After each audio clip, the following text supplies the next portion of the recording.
Welcome to another show, another edition of Hawkeyed with me, Dave O'Hara. Happy New Year to you viewers. It is New Year's Day night as you're watching this, or online after the fact. A belated Happy New Year to you. We're recording this on Tuesday afternoon, and I got another great show lined up for you today. Jess Settles is going to join us instead of Jeff Horner, so we got another all-timer Iowa Hawkeye basketball player and current Big Ten network analyst for men's basketball, also a farmer. So Jess is going to join us on his way to Chicago. He is calling tonight's game, Northwestern at Iowa. Can't wait to talk to him about that and also preview the Rutgers-Iowa game tomorrow on Saturday, January 2nd. But before we get to Jess Settles, we'll have James Vandenberg, former Hawkeye quarterback, and as usual, and then David Eicholt, and then Joe Mershman will join me here in just a moment. David Eicholt is the HawkeyeInsider.com. We always look forward to talking to him. So I've located my buddy Joe Mershman, and there he is. Joe, first and foremost, Happy New Year to you. What's happening in your world, my friend? Well, Dave, believe it or not, December, January period are the big months for selling seed, and our best discounts expire January 15th. So all the farmers out there watching this show, don't forget that and take advantage and save some money. Always appreciate your input, my friend. I got a full and busy show again as usual. I'm going to say Happy New Year to you. We'll talk to Hawkeyes. We'll talk more Hawkeyes with you about that in the upcoming weeks if that works for you. That will.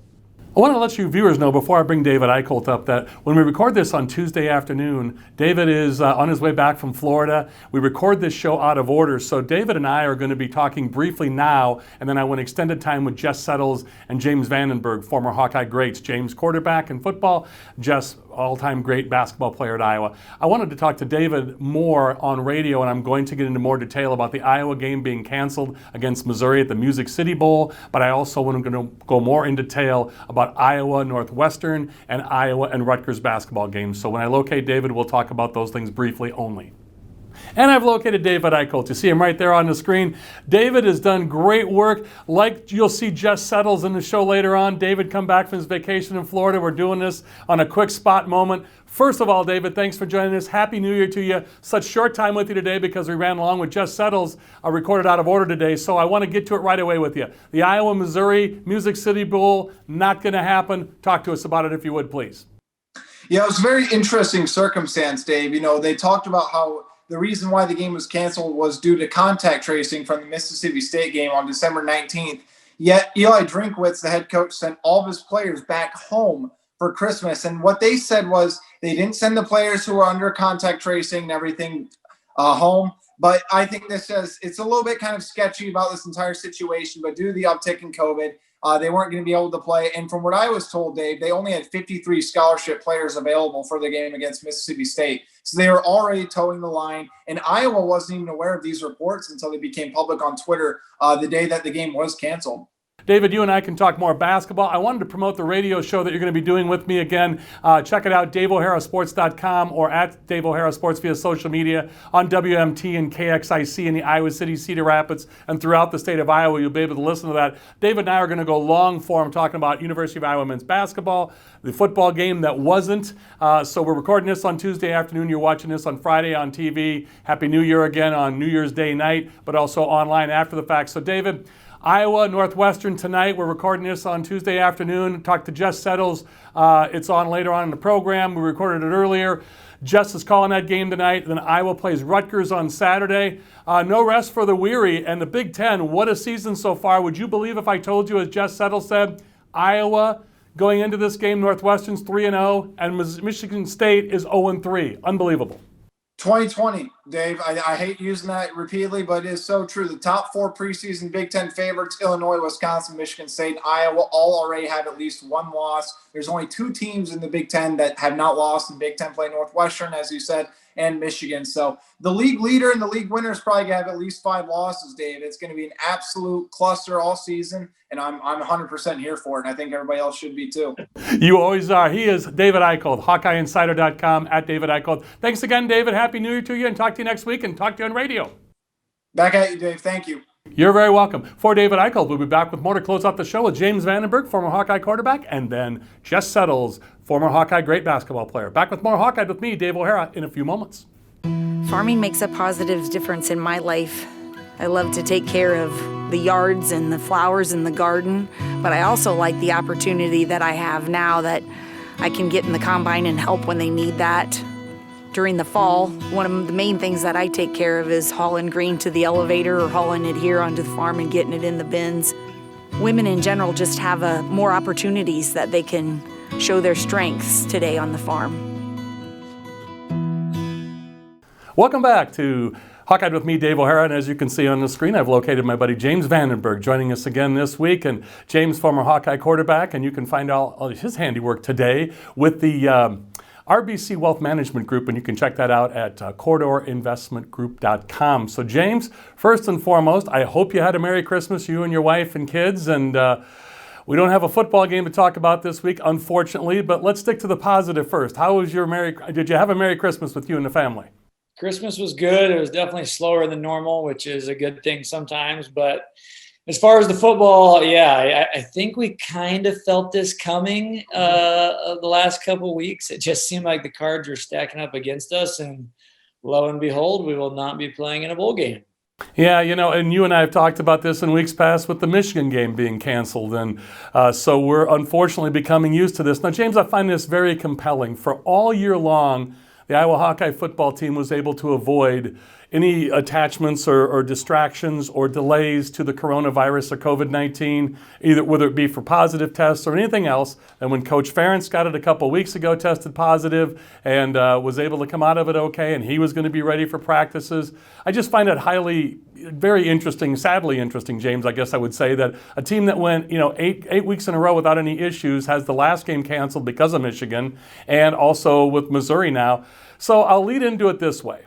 What a season, what a builder, after losing by 4 points at Purdue, 24-20, and then losing at home at Kinnick Stadium to Northwestern. They end up losing 21-20 after having both games seemingly in hand, James. Then they reel off 6 wins in a row on the road, at home, close the season out. We didn't know it was the closing game, but beat Wisconsin handily, 28-7. Now things are rolling along, and we're looking forward to maybe even a New Year's Six Bowl. And James, just like March Madness last year with basketball, the rug is yanked out from under these Hawkeyes like it was on the basketball team, now the football team. Couple of questions I'm thinking about with you as a former Hawkeye quarterback. First of all, your reaction if you were a player in this day and age.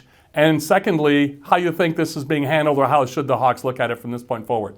Yeah, I'll address maybe the second question first. I don't think you can do the world we're in right now. I mean, you got to take your punches, make a plan, and move on. I mean, I don't think we know what spring ball is going to be like. I don't think we know even how all these bowls that are still quote unquote scheduled are going to play out. I mean, there's a lot of unknown, getting frustrated, mad, rethinking on protocols. It's all useless, quite frankly. It's unfortunate just because the guys have got to miss out. I mean, they haven't got to play normal seasons.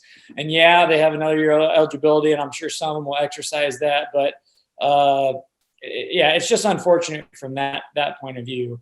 I mean, when you think about this team, you kind of recapping the season, I don't think you could look at in any way but saying, man, we were a tough football team this year. I sure wish we could have had a normal 12-game season. It kind of stinks. You get slighted like with an asterisk next to a 8-game season where everybody's in kind of various positions and not even everybody played 8 games. So, I mean, all in all, it's you got to take it for what it's worth. You got to look at the positives. We certainly had a good football team this year. We certainly handled a lot of variables, not only COVID. I mean, obviously, we haven't even totally talked about some of the stuff over the summer, but I mean, we've handled a lot of things thrown at us, and we lose a total of 5 points. I mean, you recapping those losses. So we had a good football team. It's unfortunate that you couldn't play 12 games, but knowing how the staff thinks and how the players think, I mean, they're not going to dwell on the fact of, oh, I wish we could have been 10-2. Right. That's not how they're going to think. They're going to turn the page and make do with whatever will be spring ball and finish up recruiting and roll into next summer, which will hopefully be more of a normal world. Okay, back to my first question. How would you have handled this? James Vandenberg, team leader, quarterback, 20, 21 years old. How would you have handled it? Well, I think you want like a real selfish, like 19-year-old answer. The bowl games are fun. The bowl games are fun, but this year the bowl game wasn't even going to be fun. I mean, they were going to fly down the day before, stay in a hotel. It was basically going to be a neutral game site. I mean, a neutral site game where you get a little bowl present. Not that that's not still enjoyable and that's not a worthy thing to go do. It is, but Bull trips are fun. They're usually 10 days, warm weather, beaches, zoos, Disney World, blah, blah, blah, whatever it is. That's kind of the bowl game. So it was never going to be that no matter what. So I think we were probably hungry to play, and that's where I would have been mad. It just, man, it doesn't feel like we got to play enough this year. So you're mad about the opportunity to play, but it was already going to be such a different bowl game that I don't know if maybe some of the normally things you'd be mad about canceling a 10-day vacation, a lot of that wasn't there anyway. That's a very great points on that, because to me, when you look at it, as you mentioned, it was more of a job to go down, come back, let's play a game and move on. But that's the whole thing, that the season, you take a look at that and the way it's handled. And you and I are going to get into that next week when you come back to join me. We won't have a game to talk about, but we're definitely going to put the season and look at it as a whole. And I agree with you. The season started for all of us, whether we wanted it to or not, way back last spring and early into this summer with the departure of the strength and conditioning coach, with all the controversy going on, the way Coach Ferentz handled it and moved on. Like you said, there were so many moving parts besides COVID-19 and dealing with testing and such this year. The season's on, the season's off, the Big Ten saying this. So I'm really glad you mentioned that, because I really want to take a deeper dive into that next week, because you've really hit upon something there, James. I think this team has overcome a lot. They won't pat themselves on the back for that. I know that, but they have. And they've been faced with a lot of challenges, and Coach Ferentz has led them through all of it, just like I knew he would. He's who you want driving the ship, quite frankly. And he had to drive through a lot of big waves this year, and he handled it flawlessly, in my opinion. Obviously, you wish the waves never even show up, but they did, and they always will, quite frankly. So I'd rather him be the captain, and I'm proud of how they've handled that and what it turned out to being as performances on the field. Yeah, I couldn't agree more with you, and I think you've stated that very well, James. And in closing here for this segment this week with you, and again, we'll talk to you next week, I just think you've really put that in a very nice, encapsulated that very well, because of all the things being dealt with. We got to take what we can get, unfortunately, in this day and age, and it is, I don't want to sound trite when I say this, but it truly is what it is. And for them to go 6-2 and be 15th ranked in the country, depending on what poll you look at, but as we speak today, we record this on Tuesday afternoon, and I wish you and your family an early Happy New Year, or as the viewers are watching this, it is New Year's Day night, so Happy New Year to everybody viewing in. But we'll talk next week more too, James, about the postseason awards. And in a previous segment before this one here with you, I talked with David Eicholt, Hawkeye Insider, about the departures we know for sure of right now on the Hawkeyes program, with guys declaring for the NFL draft, with wide receiver Brandon Smith and wide receiver Amir Smith-Marset. We're looking at probably with Davion Nixon, who was going to opt out of the bowl, and he'll probably declare. Chauncey Golston, you mentioned, with a couple of other players that I don't want to put names out there yet, start any rumors, but we'll know more next week, and I'll look forward to catching up with you on that. But Happy New Year, James, and thank you for being a part of this program into the first 9 weeks, and now next week we'll be going into week 10, so greatly appreciate that and the insights you bring. But Happy New Year to you and your family, James. Thanks so much, my friend. Hey, thanks for having me. Happy New Year, Dave. Thank you. For James Vandenberg, this is Dave O'Hara, Hawkeyed with me, and we'll be back with more to close out the show with Jess Settles, former Hawkeye great, Southeast Iowa native, farmer, but also Big Ten basketball analyst, Big Ten Network basketball analyst. So back with more in just a few moments. One word means more to farmers than any other: yield. Nobody knows this better than your friend in the field, Mershman Seeds. With industry-leading seed treatments like Trepidity ST, you'll see faster emergence and more bushels per acre. Become a part of the Mershman family and see the difference in your field. Ask your dealer for superiority, Mershman Seeds. Welcome back to Hawkeyed with me, Dave O'Hara, and as you can see, I've located Jess Settles. He is on the screen with me. Jess, former Mr. Iowa basketball, farmer, and I was going to say, and Big Ten college basketball analyst for the Big Ten Network, but I wanted to get farmer in there with the nice Iowa corn hat. Jess, it is so good to see you again. You and I haven't talked in about a year or so. So first and foremost, as always, when you've joined my shows in the past, thanks for joining us. And secondly, how's everything going with you, my friend? Everything's going great. I really appreciate being on. It's been too long, that's for sure, but it's a good year to be a Hawkeye fan. They've got a wonderful team this year. It's nice to see grain prices are up as a farmer, so that's a good thing.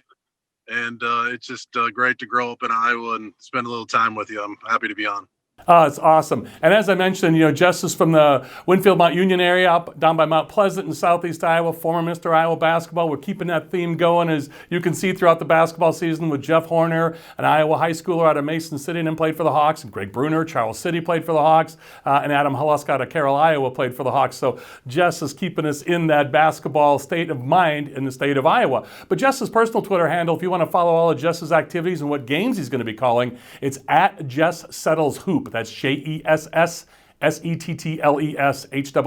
at Jess Settles Hoop. And Jess, I got to say this to you. I greatly appreciate you going to Chicago to call the game. We're recording this on Tuesday afternoon before the Iowa Northwestern game at Carver Hawkeye tonight. Typical 2020 thing to say to you here. You're in your vehicle, pulled along off the interstate to talk to us outside of Chicago. Like you said earlier, you've beaten the weather so far on Tuesday, and viewers are watching this on New Year's Day night, so Happy New Year again to all the viewers, and Jess, a happy early New Year to you. But how weird was it to drive through Iowa City, where the game is going to be played tonight, and you're on your way to Chicago to call the game? It's a little strange, right? You definitely miss being in the arena. It has a different vibe. Love being around the crowd, like being around the guys and sitting courtside, but I'm just very thankful, like you are, and I know all the viewers are, just that they're playing these games. These kids are very resilient. It's a good thing. We've just got to get people back to work, back to playing, and so to be able to call the game from a studio is fine with me under the circumstances. But it is a little odd driving through there than coming up here. But it's the Big Ten Network's done a really good job with it. A lot of these games are being called off-site. Some guys are in their basements and have a computer set up just like what we're doing. Some guys are at the studio, just trying to do the best job we all can to pull this off. And basketball is a little unique in that the camera is on the court. And I think talking to most people at home, they've been happy with the product and just to be able to see the game. And obviously there will be some delays here and there, but all in all, it's a good thing. Oh, I would agree with you 100% on that. The product itself that we're getting on TV is fantastic, as long as we can do it safely, smartly, and healthfully, as you mentioned, in a healthy manner. That's all it's about. And I would ask you this, just getting to the season at hand right now, and you said to me off the air, and it's so true. Again, by the time the viewers see this, the game will have been played already, and I will be getting ready to play Rutgers when this airs on Friday night, and they play Rutgers on Saturday at Rutgers, another top 15 team. The Hawks are now ranked 10th, but in the top 20 is the Northwestern Wildcats, at 3-0 in the conference. And Jess, their only loss this year was a 1-point loss to Pitt in the ACC Big Ten Challenge. Chris Collins has got his guys going, but you said to me off the air, Northwestern is legit. So talk about that, if you would, for us, please, with the Hawkeyes and the Wildcats getting after it tonight. Yeah, they should be undefeated. I think they came out, like you said, 19th or 20th today. They messed the Pitt game up right in the last 30 seconds. They controlled Pitt for most of that game. So this is a team you start thinking, okay, they can flat out shoot the lights out of it. And just like Iowa can, very similar in that area where it seems like everybody on the court can shoot the basketball. And it's very hard to prepare for teams that can shoot like that. You can have a couple good defensive stops, and then all of a sudden they hit 2 or 3 threes in a row and jump out to a 9 or 10 point lead. They've got the inside outside game. Young is tough on the post. He'll battle. He's physical enough to battle Luka. He won't probably be able to stop him, but he'll at least be able to elbow him a few times. And then Nance pulls the big guys out. He's basically a stretch 5, and he can shoot the 3. So it's almost a Princeton offense when he's in the game. That lane is completely opened up. Everybody can shoot it, and Boo Buie's going to try to break down the guards, get in, kick it out for 3. So Iowa, I mean, like every game in the Big Ten, but especially this one, their defense is going to have to be on point. They can't have the lapses that they had against Minnesota or Gonzaga. They're going to have to know who's in the game, where they are, and it's a very difficult challenge. That being said, in order to beat Iowa, you've got to score a lot of points, because Iowa can hang 100 on about everybody, and they'll have a very difficult time matching up with the Hawkeyes as well. So who would have thought 4 games in would have been one of the most anticipated games of the week. Well, I got to ask you this. Let's go into the Rutgers preview real quick. You obviously do a lot of studio analyst work for the Big Ten Network as well, besides calling the games for the Big Ten Network or Fox or FS1, which the Hawk game will be on Tuesday night tonight when we record this on Tuesday afternoon, and you'll see this show on Friday or later online at DaveO'HaraSports.com or social media at Dave O'Hara Sports. But Jess, I got to ask you about Rutgers, and we all know about Ron Harper Jr. and the job that's being done at Rutgers and the paradigm shift. As you mentioned, who would have thought when you talk about Northwestern in Iowa, now you're looking at Rutgers in Iowa. So let's talk about that before we get back to talk about the Hawkeyes. Give me a little taste or a preview of that Iowa-Rutgers game on Saturday, January 2nd.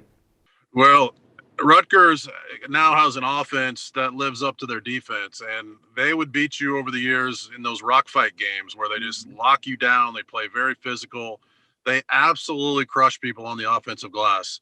I mean, it's just something that they teach. It almost reminds me a little bit of Dr. Tom Davis's years where you just rebound and that's it. I mean, you just rebound first and that's where it all starts, and then everything else you build off of that. Now, all of a sudden, they become pretty scary because they have offensive weapons. Ron Harper Jr. is a pro. He's knocking it down from outside. He's so physical, it's hard to guard him taking it to the basket. Jacob Young may be the fastest guy in the league, so he's pushing the ball coast to coast. Miles Johnson, the big, tall, long center inside, has improved tremendously, loves to rebound. He blocks shots. And then they keep pushing it at you, unlike in the past. So at both ends of the court, they're much improved. They could win this league. I mean, and a lot of teams could win this league. But when you start talking about teams that can really grind you at both ends, play in the 60s and play in the 80s, it's Rutgers. So, yeah. I mean, every time you look at a schedule for the next 2 or 3 games from any team in the league this year, it's going to be overwhelming. You got to take it one game at a time. I mean, Iowa, obviously one of the better teams in the league, but no easy games at all. Yeah, and to your exact point, when Iowa lost last week to Minnesota in overtime and really had that game at hand and then let it get away at the end and then got outscored and lost 102-95, got outscored by 7 in overtime, and the tough loss to Gonzaga earlier in the year. But a couple of questions with you on the Hawkeyes before we say our goodbyes to you here. I got to ask you this directly. What do you think of the Hawks so far this year with those 2 losses? Top 10 ranked, still at one point were number 3 in the country when they played against Gonzaga and lost that game against number 1 Gonzaga. But Jess, they didn't play their best. Iowa didn't, and I know a lot of that had to do with Gonzaga. But they didn't shoot well. They didn't shoot free throws well. And then against Minnesota last week, free throws again got them for a team that shoots it that well. I'm a little surprised how this early season has gone, but I know it's a long season. And as you mentioned, there are going to be some teams with some losses. I think the Big Ten champion is going to have a handful of losses in the league, as you know. But I'm just curious on your thoughts about the Hawkeyes early so far, Jess. Well, it's just nice. It's so nice to have a player like Luka Garza who came back to give Iowa an opportunity to have a special season. It's fun for the fans to watch someone like him play. He's on pace to break Roy Marble's all-time scoring record. He'll do that pretty quickly with the numbers that he puts up. So that's fun. And then nice to have an Iowa kid, the McCaffrey kids, and then Wieskamp from Muscatine. So this is a team that people can get behind. Like I said before, you got to score to beat Iowa, and Gonzaga looked like they were the cream of the crop when they played against Iowa and everybody else they played against. I think right now, at this point in the season, they would be the favorite to win it all if there is a favorite. Baylor looks really good as well, but Gonzaga can make you look bad. Now, the Minnesota game, I think the kids in the locker room feel like that's one that they let slip away. I think you had alluded to that. So it's the sky's really the limit. It's going to come down to are they making shots? I mean, do they have one of those nights where they don't hit, but they have so many great shooters? I like Toussaint, what he brings to the table. CJ Frederick has really taken another step. But I think everyone would agree it's just going to be at the defensive end, whether or not they can get the stops that they have to get when they need to get them. And when you play against those good teams, they really punish you, especially in those last 10 minutes of a game when you break down. And I think individually, Iowa has some really good defenders. McCaffrey is a good defender. Toussaint's a good defender. CJ's a good defender. Wieskamp can defend. But collectively, the rotations, the help defenses, sometimes some confusion have hurt them. And Minnesota made them pay for those mistakes that they made. So if they can get that at least shored up, I don't know if they could become a great defensive team at this point. But if they can be good enough, then they're one of the 10 to 15 teams in the country who can really make a run. And I like their depth as well. They have a lot of guys who can play. And if unfortunately you have health issues or COVID issues this year, that's going to play an important role, and they're deep enough to sustain a few weeks off if they lose a couple guys. Yeah, and if Jordan Bohannon can get his touch back as well, that'll help too. And Jess, as we say our goodbyes to you here, I've got to say this to you. As you're calling the game, Luka Garza passes you on the all-time Hawkeye scoring list. You're one of the Iowa Hawkeye all-time greats in basketball. Your years there, again, as I mentioned, former Mr. Iowa basketball in high school and an illustrious career at Iowa. And you with rebounds and scoring, you're on the top list. I always say this about Jeff Horner. You're on any meaningful offensive category statistically at Iowa. And to see Luka go by you, and he's a great player, and you were a great player, I see you smile, and that's got to make you feel pretty good. I mean, yes, records are made to be broken, but Jess, there he goes, up the charts, as you mentioned. Yeah, look, hey, God was so good to me that night to have me call the game on the same night. What are the odds, right? Yeah. On the same night that Luka passes me. So that was really special. I just, I love his work ethic. He deserves everything that he's gotten. He's an old school practicer. The game has shifted so much to the AAU system, and everybody's trying to play 35, 40, 50 games a summer, and everybody's on the road and spending all this money. And, you can make an argument either way, the positives and negatives of that. But Luka just spends the most of his time in the gym with his dad, working on his individual game to get better. And he uses the pickup games to find out weaknesses, and he comes back and works individually. So I've always appreciated that about him. And growing up in Winfield, Iowa, it just wasn't any pickup basketball. I mean, we'd sometimes 2-on-2, 3-on-3, but it was mostly my dad and my brother, just working on our fundamentals. And so I kind of like that about him selfishly, just that he does it that way. But I wish I would have been at the game. I was actually calling it from a studio in Madison, Wisconsin, but I would have loved to have interviewed him after the game, given him a big hug, and he deserves everything he got. And the more of these McCaffrey guys keep coming along, the farther I'm going to drop on these scoring lists, Dave. So I've got to enjoy the top 10 while it lasts. It's not going to be there much longer. Jess, what a great pleasure it is to talk to you all the time, and I get to see you on Zoomcast, and hopefully we can get together in person at some point sooner than later. But thanks for fitting us into your schedule and calling the Big Ten game tonight on Tuesday afternoon. We record this, Iowa Northwestern, and you'll see this, viewers, on Friday night and maybe online after the fact. But Jess was dedicated enough to be committed to this show to do that. So thank you so much for that. And Jess, I'm going to look forward to catching up with you soon, and Happy New Year to you, my friend. Oh, Happy New Year to you and all your listeners down in Southeast Iowa. No better place to grow up. Amen to that. Thank you, Jess, so much. He is at Jess Settles Hoop via social media, and you see that on the bottom of the screen. Jess Settles, former all-time great for the Iowa Hawkeyes, farmer and current Big Ten analyst for the Big Ten Network men's basketball. So for Jess Settles, James Vandenberg, and David Eicholt and Joe Mershman, I'm Dave O'Hara. Thanks to you, the viewers. Please stay tuned for just a second after the show to watch the rolling credits that mention my advertisers and sponsors. Without their support, we don't have a show. So please support them as they support me in this show. So for Hawkeye with me, Dave O'Hara, that's all from me. Thanks to all of you.